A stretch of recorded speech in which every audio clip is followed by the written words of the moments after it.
السلام عليكم ورحمة الله وبركاته. معانا فيديو جديد النهارده. الفيديو حديث الشارع العالمي كله، مش بس في المغرب او الشارع العربي، العالم كله بيتكلم عنه يا جماعة.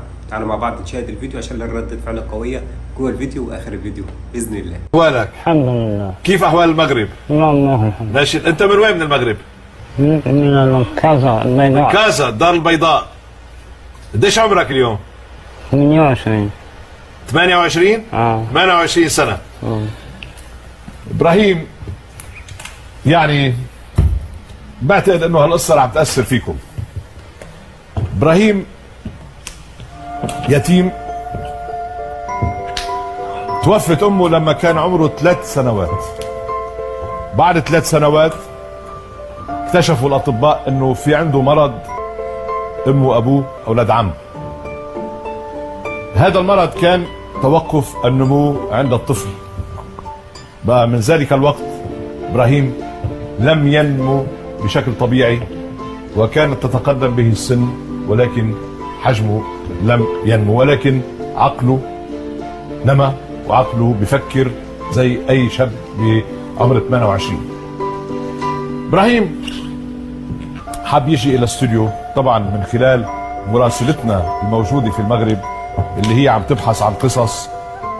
حاب يجي حتى يقدم شكر إلى ناس أحاطوه بالرعاية بالعاطفة بالمحبة، ساعدوه بكل مسار حياته، بكل أحواله الجسدية والشخصية والنفسية والروحية. اعتبروه فرد من أفراد العائلة على مدى 28 سنة. جاي يقدم لهم شكر علني. صح يا إبراهيم؟ نعم. شكر لبيت عمك وابن عمك ربيع. نحن بعتنا له دعوة كتاب إلى ربيع حتى يجي إلى الاستوديو. طبعا ربيع مش عارف انك انت هون، ولا هو عارف انه راح يجي حتى انت تتشكره. فخلينا نشوف اذا كان ربيع تسلم الدعوة وقبل الدعوة وسيأتي من كازا الى استوديو. طلع بالشاشة هنا.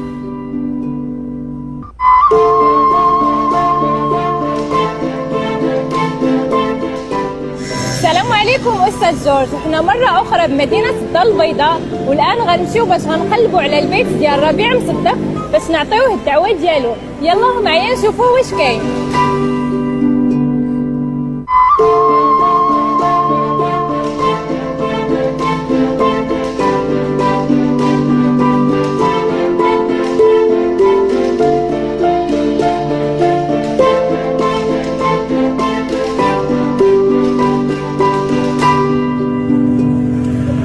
الآن قربنا للدار ديال ربيع مصدق.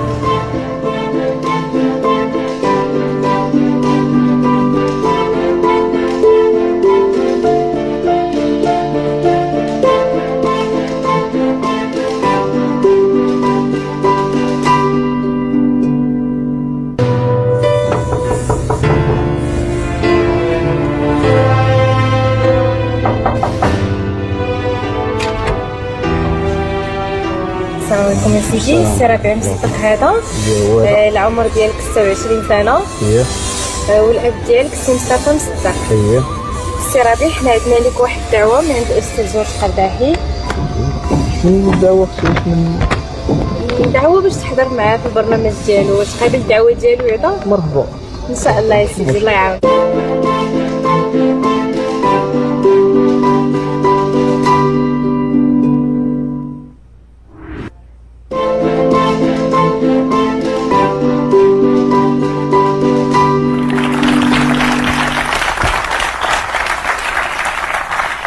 إذا رسالتنا إلى ربيع وصلت، وبنشكر كمان مراسلتنا هناك أو نسميها ساعية البريد اللي هيك حبت تفرجينا شوي الدار البيضاء وجمال المغرب. على كل حال ربيع صار هون، معناها ربيع موجود في الخارج. بس بذكركم إنه هذه القصة مش قصة تسامح ولا طلب السماح ولا الاعتذار ولا المصالحة ولا شيء، هي قصة وفاء. إجا هذا الشاب إبراهيم مصدق، إجا من المغرب حتى يقول شكرا لعائلة حضنته، هي عائلة عمه بشخص ابن عمه ربيع. بقى نستقبل ربيع.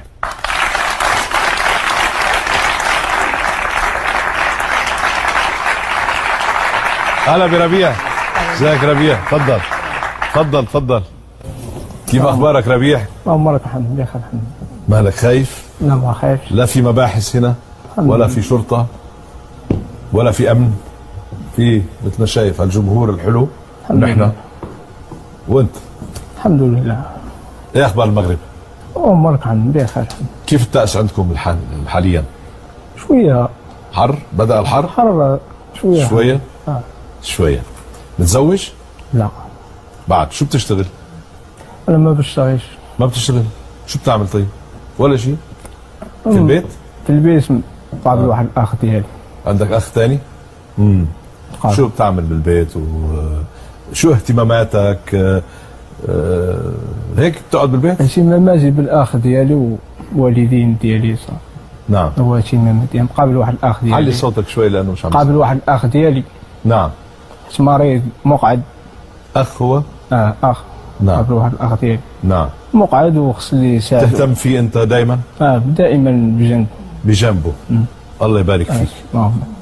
اهتم به كان بحال ما كان بغى شي حاجة. نعم. كان معطيه ليه بغى شي حاجة يعوم، بغى شي حاجة مثلا يمشي. أنت كل شيء. كل شيء. نمشي ندورو نمشي بحال ما كان. وسوق قلق شوية. درست دخلت المدرسة؟ دخلت المدرسة. شو درست؟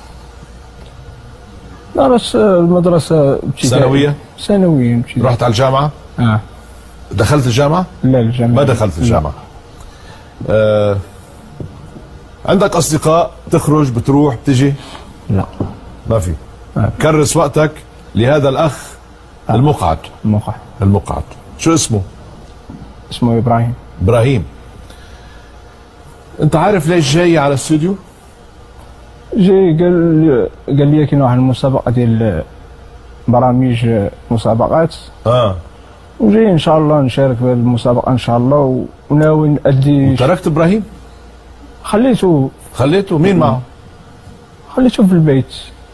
في حد يهتم فيه؟ ايه كاين اخويا اللي اصغر مني يهتم وصيته كيفاش يهتم بيه وكيفاش حتى نعم. وجيت لهذه المسابقة كنتمنى من الله يعني اللي قالوا لك انه في مسابقات مش عارف ليه قالوا لك. قالوا لي كاين واحد المسابقة ديال برامج. قالوا لي هنا في مصر. بس خلاص خلصت هاي المسابقة. وقفناها. يعني يا ريت اشتركت معنا بالمسابقة وكنت ربحت شوي. بس شو بدنا نعمل؟ هلا انت موجود هون لسبب اهم من المسابقة. والحقيقة مش انا دعيتك. في شخص هو دعاك، حب يدعيك لانك تستاهل. بس قبل ما اقول لك مين الشخص، شاكك بحدا انت؟ لا مش شاكك بحدا. طيب خلينا نشوف سوا مين هو الشخص اللي دعاك. طلع بالشاشة.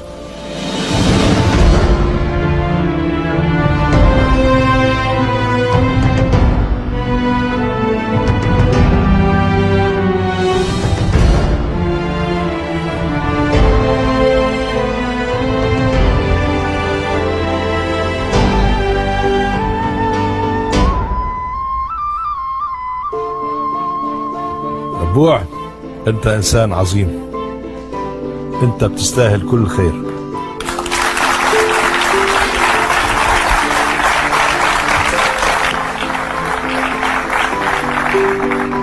وانت يا ربيع، انت واللي حواليك وابوك كمان الله راح بيجازيكم خير.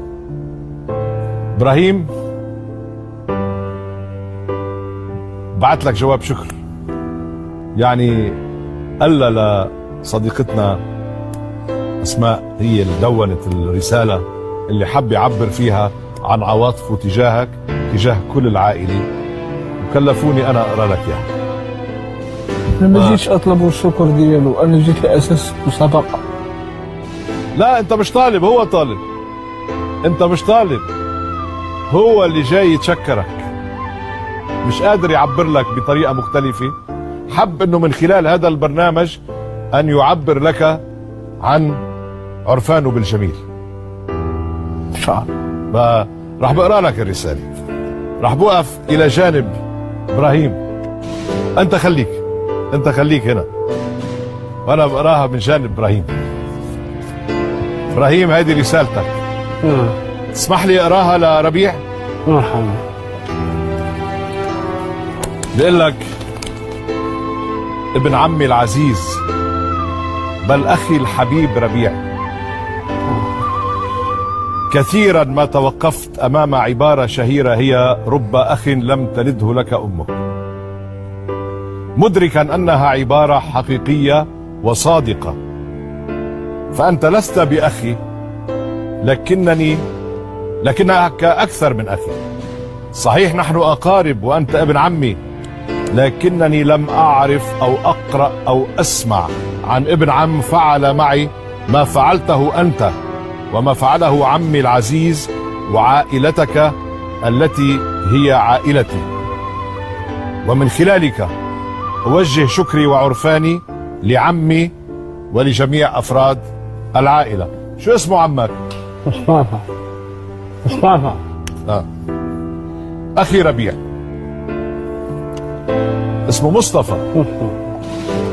اخي ربيع، كنتم يدي، عم بيقول، التي آكل بها، وقدمي التي أتحرك بها، وعيني التي ترى الدنيا جميلة لأنكم معي فيها. لم تتركوني ولم تملوا مني ولم تهجروني كما قد يفعل البعض، أو تلقون بي لدار رعاية خاصة بعيدا عن حضنكم وحبكم الذي عوضني عن كل شيء. كنتم ولا زلتم ابتسامتي الخالصة، وحين كنت أبكي كنتم أول من يمسح دموعي، حتى تذكروني أن الله عز وجل موجود، وأنه أرسلكم لي لأظل حيا معتزا بنفسي وعاشقا لكم وحامدا إياه على فضله الكبير. برافو عليك. الحمد لله. يا ربيع، صحيح أن هذا البرنامج اسمه المسامح كريم، وصحيح أنه لإصلاح ذات البين، لكنني اليوم آتي لأقول لكم أمام الكاميرات وأمام الدنيا كلها: شكرا لكم يا أخوتي ويا عائلتي، جزاكم الله خيرا على ما فعلتموه بي معي، وأسكنكم الله جنة الخلد جزاء رعايتكم لي. إبراهيم، نعم. حلو الكلام. الحمد لله. بعرف انه اسماء ساعدتك على الكتابة، نعم. بس معبر جدا. الحمد لله. وانا بتشكرك لانك جيت العفو. وتكبدت عناء السفر، شرفت الى استوديو هون حتى تتشكر لابن عمك وعمك وكل العائلة والأسرة اللي حملوك وحضنوك منذ أن كنت يتيم. الحمد لله. الله يبارك فيك. رح نفتح الستار. افتحوا الستار.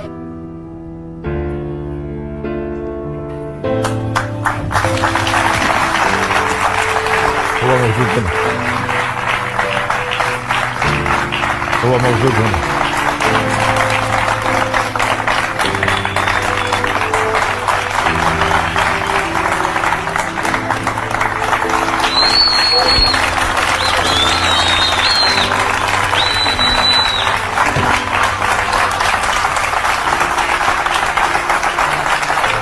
الله يجازيكم، والله يعطيك قد نيتك وإيمانك. إبراهيم، نعم العائلة، الله يبارك فيكم، الله يبارك فيكم. ولا بترجع مع ربيع على المغرب، الله يوفقكم إن شاء الله. يعني فعلا قلت لكم حتكون مؤثرة، جمهورنا عم بيبكي. يلا على كل حال بالتوفيق ربيع، فيك تاخذوا وترجعوا سوا، والله يبارك فيك. الله يبارك فيك.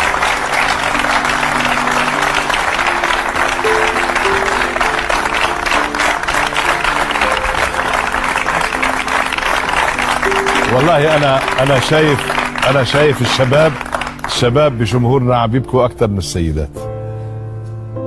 على كل حال معلش، هيدي رسالة انه المعاق لا يجب ان يترك، المعاق يجب أن تمد له الأيدي، أن يعتني به المجتمع، أن نعتني به، لأن هنالك جزاء من المجتمع ومن الله. نبقى مع المسامح كريم إن شاء الله. كده يا جماعه كل الفيديو بتاعنا النهارده انتهى. ان شاء الله رب هنتلاقي فيديوهات كتير في الاونه الجايه. ما تنسوش من الدعم بتاعكم، من اللايك، من الاشتراك، من الكومنتات، من كل حاجه ان شاء الله، عشان نقدم لكم فيديوهات تعجبكم باذن الله. وفي نهايه الفيديو حابب اقول لكم سلام.